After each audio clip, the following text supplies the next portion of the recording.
Hi friends, మన విశ్వం billion సంవత్సరాల క్రితం పుట్టింది మరియు అప్పటి నుండి అది మిలియన్ల కొద్ది గెలాక్సీలకు మన సోలార్ సిస్టమ్ కు జన్మనిచ్చింది. మన విశ్వం 13.8 బిలియన్ సంవత్సరాలుగా ఎవాల్వ్ అవుతూ వస్తూ ఉంది. కానీ మనం సరిగ్గా ఇక్కడి వరకు ఎలా వచ్చాము? రెడీగా ఉండండి, ఎందుకంటే ఈ రోజు మనం 10 నిమిషాల్లో విశ్వం యొక్క చరిత్రను అన్వేషించడానికి చరిత్రలోకి వెనక్కి వెళ్ళబోతున్నాం. మీ ఇయర్ ఫోన్స్ ప్లగ్ ఇన్ చేసుకొని రెడీ అయిపోండి. మీరు చూస్తున్నారు Telugu fact desk YouTube channel evolution of universe.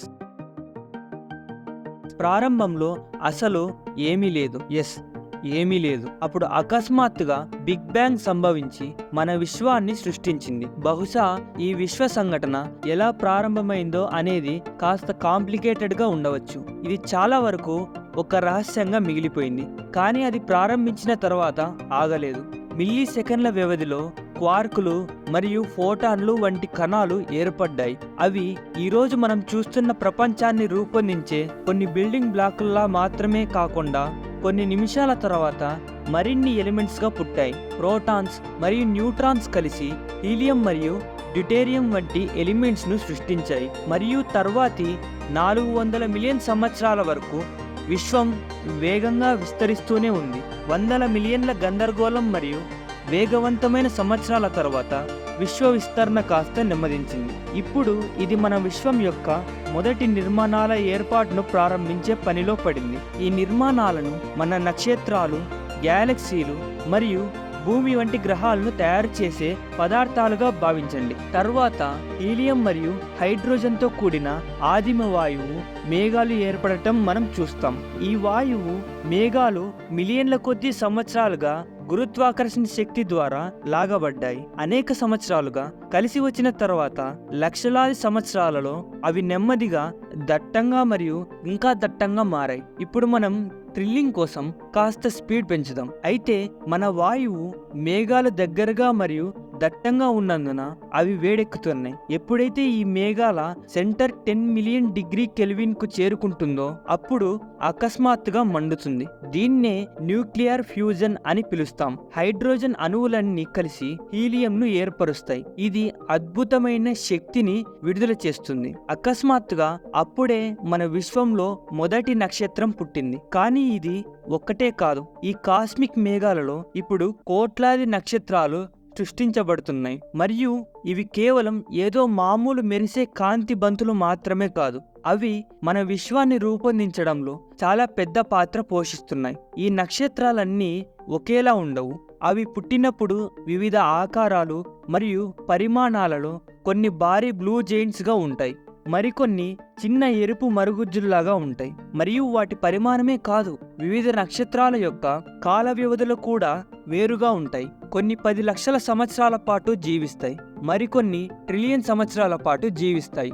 మనం ఈ నక్షత్రాలను గమనిస్తూ ఉండగానే ఒక గొప్ప సంఘటన మనం చూస్తాం.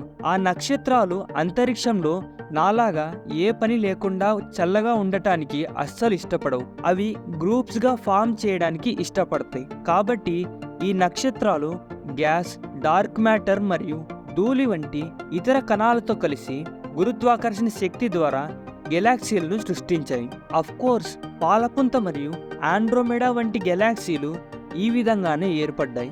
అయితే ఇప్పుడే అసలైన ఘట్టం మొదలైంది. ఈ వందల మిలియన్ సంవత్సరాలలో విశ్వం మనల్ని గెలాక్సీలను విస్తరించడం కొనసాగించింది మరియు అవి అభివృద్ధి చెందడం ప్రారంభించాయి. ఈ గెలాక్సీలన్నీ కలిసి గ్రావిటీ వల్ల లాగడం ప్రారంభించినప్పుడు గెలాక్సీలు ఒకదానికొకటి ఆకర్షించుకోవడం ప్రారంభించడం వల్ల ఇవి గెలాక్సీ సమూహాలను సృష్టిస్తాయి.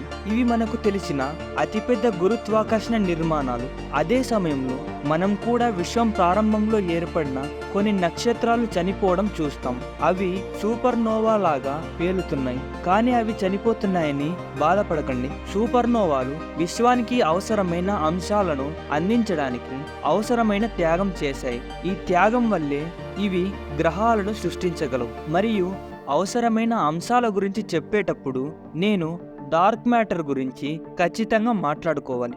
డార్క్ మ్యాటర్ అనేది ఒక రహస్య పదార్థం. ఇది కాంతిని విడుదల చేయదు లేదా గ్రహించదు మరియు విశ్వ రూపకల్పనలో కీలక పాత్ర పోషిస్తుంది. మనం ఈ డార్క్ మ్యాటర్ని చూడలేనప్పటికీ ఇప్పటి వరకు అన్నిటినీ రూపొందించడంలో సహాయపడిన బలమైన కారణం డార్క్ మ్యాటర్. ఈ డార్క్ మ్యాటర్ అనేది మన గెలాక్సీ సమూహాలు మరియు విశ్వంలోని ఇతర ఎలిమెంట్స్ను ఏర్పరచడంలో సహాయపడే ఒక రహస్య ఫ్రేమ్వర్క్ లాంటిది.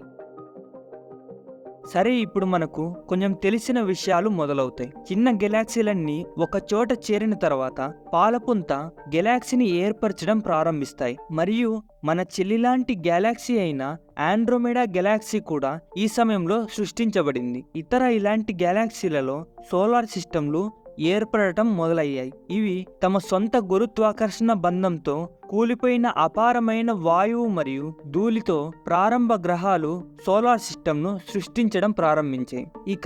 ఇక్కడి నుండి మరింత ఆసక్తికరంగా ఉంటుంది. సరే, మనం కొన్ని బిలియన్ సంవత్సరాల దూరంగా ఉన్నాం మరియు ఆ సమయంలో విశ్వం మరిన్ని సౌర వ్యవస్థలను విస్తరిస్తూనే ఉంది. మరిన్ని గెలాక్సీలు ఏర్పడ్డాయి మరియు నక్షత్రాలు కూడా ఏర్పడ్డాయి. ఇదే విధంగా మన అంతరిక్షం మొత్తంలో అతి ముఖ్యమైన నక్షత్రం మన సూర్యుడు పుట్టాడు. మన సూర్యుడు పుట్టిన తర్వాత ఎక్స్ట్రా గ్యాస్ మరియు ధూళి దాన్ని కప్పేశాయి. కాలక్రమేణా ఈ కణాలు కలిసిపోయి పెద్దవిగా పెరిగి మరింత పెద్దవిగా పెరిగాయి.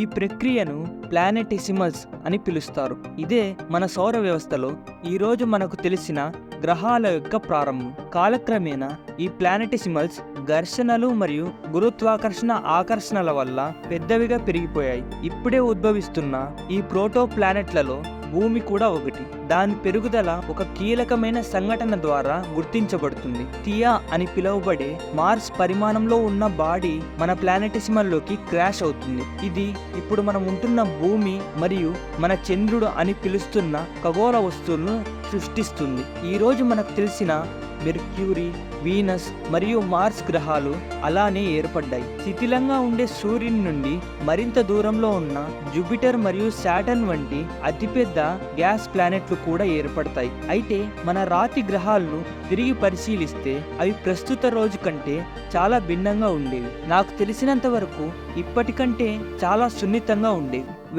లేట్ హెవీ బొంబార్డ్మెంట్ అని పిలువబడే ముఖ్యమైన ఘట్టం కోసం మరికొన్ని మిలియన్ సంవత్సరాలు వేచి ఉండండి. ఈ కాస్మిక్ ఈవెంట్లో భారీ గ్రహశకులాలు ఈ రాతి గ్రహాలను ఢీకొన్నాయి. అవి ఈ రోజు ఇలా ఉండటంలో భారీ పాత్ర పోషించాయి.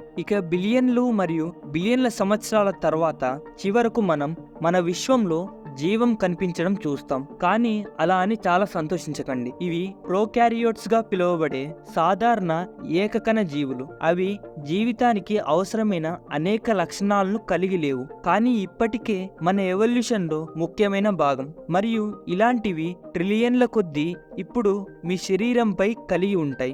ఇది జరిగిన కొద్ది కాలానికి భూమిపై ఆక్సిజన్ కనిపించడం మొదలైంది మరియు మల్టీ సెల్యులార్ జీవులు కూడా కనిపించాయి. భూమి యొక్క వాతావరణ రూపాన్ని సంతరించుకోవడం ప్రారంభించింది. అంతరిక్షం నుండి వచ్చే హానికరమైన రేడియేషన్ నుండి జీవితాన్ని రక్షించే ఓజోన్ పొరను ప్రవేశపెట్టడాన్ని మనం చూస్తాం. సరే, మరో 2 బిలియన్ సంవత్సరాలు గడిచాయి మరియు చాలా జరిగాయి. సూక్ష్మ జీవులు ఇప్పుడు వెన్నుపూసతో ఉండే జీవులుగా మారాయి. ఇది మానవ ఎవల్యూషన్ లో కూడా గొప్ప పాత్ర పోషిస్తాయి.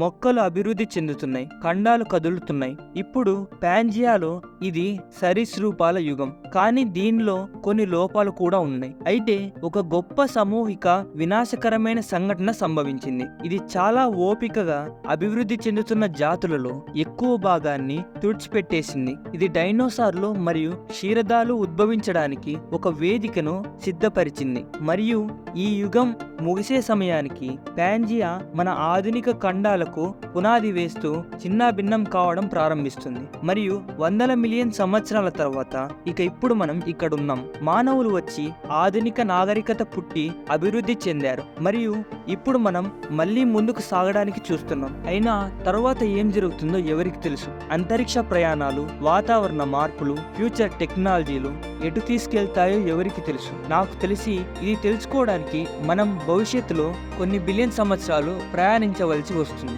అలా ప్రయాణించినప్పుడే మనం కనుగొంటాం. అయితే ఇది మరొక వీడియోకి సంబంధించిన కథ. అంతవరకు సెలవు.